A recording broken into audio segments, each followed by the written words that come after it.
Mummy આમાંથી મને વાર્તા કયો ને. અચ્છા, કઈ બુક છે? પંચતંત્ર. 3 નંબર વાળી.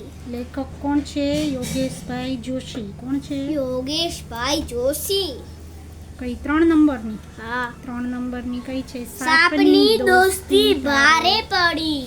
હા ભાઈ, ચલો શું છે વાર્તામાં જોઈએ આપણે. સાપની દોસ્તી ભારે પડી સાંભળવી છે તારે? અહીંયા નહીં, આગળ ચલો સંભળાવી દઈએ. સાપની દોસ્તી ભારે. વાર્તાનું નામ છે સાપની દોસ્તી ભારે પડી. એક હતો છીછરો કૂવો. છીછરો એટલે બહુ ઊંડો ના હોય એવો, બહુ નાનો હોય, ઊંડો ના હોય એમ, એવો એને છીછરો કહેવાય. એમાં ઘણા બધા દેડકા રહેતા હતા. કોણ રહેતું હતું? દેડકા. એમાં એક દેડકો તો ખૂબ ઘરડો. કેવો હતો દેડકો? ઘરડો, વૃદ્ધ. એનું નામ ગંગદત્ત. શું નામ હતું એનું? ગંગદત્ત. કેટલાક શત્રુ દેડકાઓ એને ખૂબ પજવતા. આ દેડકાને બીજા બધા દેડકાઓ હતા એ હેરાન કરતા હતા, એને પરેશાન કરતા હતા. ત્રાસી ગયેલો ગંગદત્ત એકવાર હિંમત કરીને કૂવાની બહાર નીકળી ગયો. ક્યાં નીકળી ગયો? કૂવાની બહાર. બહાર નીકળતા જ એણે તો મનમાં ગાંઠ વાળી કે મને હેરાન કરનાર દરેકે દરેકની સાથે બદલો ન લઉં તો મારું નામ ગંગદત્ત નહીં. એને તો એમ થયું કે આ બધા મને હેરાન કરે તો મારે એની સાથે શું કરવું છે? બદલો લેવો છે. પછી તે બેઠો બેઠો ઉપાય વિચારવા લાગ્યો. ત્યાં જ એની નજર એક સાપ પર પડી. કોના પર પડી? સાપ પર. પછી ભાંકો ચૂકો લસરક લસરક લસરક કરતો સાપ એના દરમાં જતો રહ્યો. ગંગદત્ત દેડકો દર પાસે ગયો ને બોલ્યો, એ સાપ બહાર આવ. શું કીધું દેડકાએ? એ સાપ બહાર આવ. સાપે દેડકાનો અવાજ સાંભળ્યો. થયું, અરે આ તો દેડકાનો અવાજ. દેડકો અને મને બોલાવે. ગંગદત્ત દેડકો વળી બોલ્યો, એ સાપ બહાર આવ, મારે તારી સાથે દોસ્તી બાંધવી છે. દેડકાએ કીધું સાપને કે મારે તો તારી સાથે દોસ્તી કરવી છે. આ સાંભળી સાપની નવાઈનો તો પાર ન રહ્યો. સાપ બોલ્યો, સૂકા ઘાસ ને આગ વચ્ચે કઈ કદી દોસ્તી થાય? જાણી જોઈને મરવા માટે શું કામ આવ્યો છે? ચૂપચાપ પાછો જતો રહે. સાપે સામેથી ના પાડી કે ભાઈ સૂકું ઘાસ ને આગ, એમ એટલે ઘાસ હોય એને આગ નાખે તો સળગી જાય ને ઘાસ, તો ઘાસ કોઈ દી આગ સાથે દોસ્તી કરે? તો એમ તું મારી સાથે દોસ્તી કરવા આવ્યો છે? જાણી જોઈને મરવા આવ્યો છે? જા પાછો જતો રહે, એમ કીધું સાપે.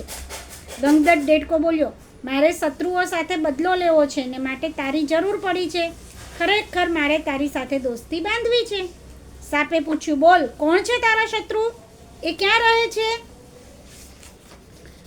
સાપ હવે ગંગદત્ત દેડકાના વાલા દેડકાઓને પણ ખાવા. ગંગદત્ત દેડકો બોલ્યો, મારા જ જાત ભાઈઓ છે મારા શત્રુ. સામે કૂવામાં જ રહે છે ને મને ખૂબ હેરાન કરે છે. સાપ બોલ્યો, હું રહ્યો હાથ પગ વિનાનો, કૂવામાં હું કઈ રીતે જઈ શકું? ગંગદત્ત દેડકાએ કહ્યું, એની તું ચિંતા ન કર. પાણીની સપાટી નજીક જ એક બખોલ છે, એમાં તું રહેજે ને હું બતાવું એ દેડકાઓને આરામથી તું આરોગજે. પણ મારા વાલા દેડકા અને મારા પુત્ર પૌત્રોને તારે મારવાના નહીં. એમ કીધું કે હું જે બતાવું તને કે આટલા આટલા મને હેરાન કરે છે એને તું મારજે, પણ મારા પરિવારના કોઈ દેડકાને મારતો નહીં. સાપ તો મનમાં ખૂબ ખુશ થયો. એણે વિચાર્યું કે બખોલમાં બેઠા બેઠા જ ભોજન મળે એથી વળી સારું શું? ક્યાંય મહેનત કરવા જવાનું નહીં ને સામેથી મળી જાય ભોજન. તો સાપે કીધું બરાબર. પછી સાપ દરમાંથી બહાર આવ્યો, દેડકાને ભેટ્યો. પછી સાપ ને ગંગદત્ત દેડકો બંને રેટ વાટે કૂવામાં ઉતર્યા. ગંગદત્ત દેડકાએ સાપને બખોલ બતાવી. કૂવામાં આટલા બધા દેડકા જોઈને સાપ તો રાજી રાજી થઈ ગયો. સાપને થયું, હવે ખોરાકની શોધમાં મારે ક્યાંય રખડવું નહીં પડે. બસ બખોલમાં બેઠા બેઠા તાજા માજા અલમસ્ત દેડકાઓ ખાવા મળશે. વાહ ભાઈ વાહ, આનું નામ નસીબ. ગંગદત્ત દેડકો સાપને શત્રુ દેડકાઓ બતાવતો રહ્યો. સાપે દેડકાઓને આરોગતો રહ્યો ને તગડો થતો ગયો. છેવટે બધા શત્રુ દેડકાઓ ખતમ થઈ ગયા. હવે સાપ ગંગદત્ત દેડકાને કહે, તું જ મને અહીં લાવ્યો છે, લાવ મને ખાવા આપ. ગંગદત્ત દેડકાએ સાપનો આભાર માન્યો. પછી ધીમેથી કહ્યું, હવે તો કૂવામાંથી બહાર જા, તારા દરમાં પાછો જતો રહે ને તારી રીતે જીવ. પણ કૂવામાં હજી દેડકા બાકી હતા. પાણીમાં ડબાક ડબાક કૂદકા. એ જોઈ સાપની જીભ લપલપ થતી. આવું મજાનું ભોજન છોડી સાપ તે કદી કૂવાની બહાર જાય? સાપ હવે ગંગતટ દેડકાના વાલા દેડકાઓને પણ ખાવા લાગ્યો. ગંગતટ દેડકાને થયું, વળી હું ક્યાં આ સાપને નોતરું દઈને લઈ આવ્યો? એના પસ્તાવાનો તો પાર ન રહ્યો. પછી તો સાપ ગંગતટ દેડકાની જાણ બહાર દેડકાઓને ખાતો રહ્યો. ગંગદત્તથી આ સહન નહોતું થતું, પણ હવે થાય શું? ગંગતટ દેડકો લાચાર આંખે જોતો રહ્યો અને સાપ એની નજર સામે એના વાલા પુત્રો અને પૌત્રોને ખાઈ ગયો.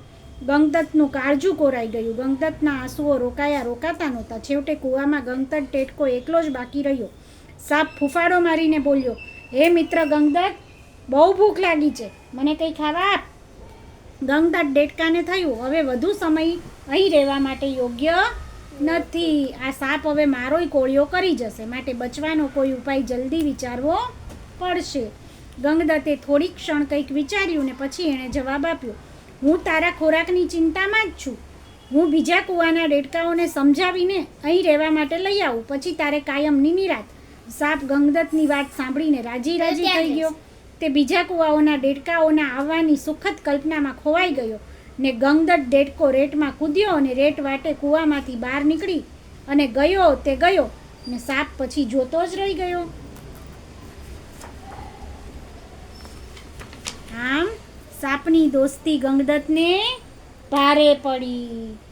શું કર્યું? એને બીજા સાથે બદલાની ભાવના રાખીને સાપને લઈ આવ્યો, તો અંતે એનો જ આખો પરિવાર ખતમ થઈ ગયો ને. તો એવી કોઈ દિવસ બદલાની ભાવના રખાય નહીં.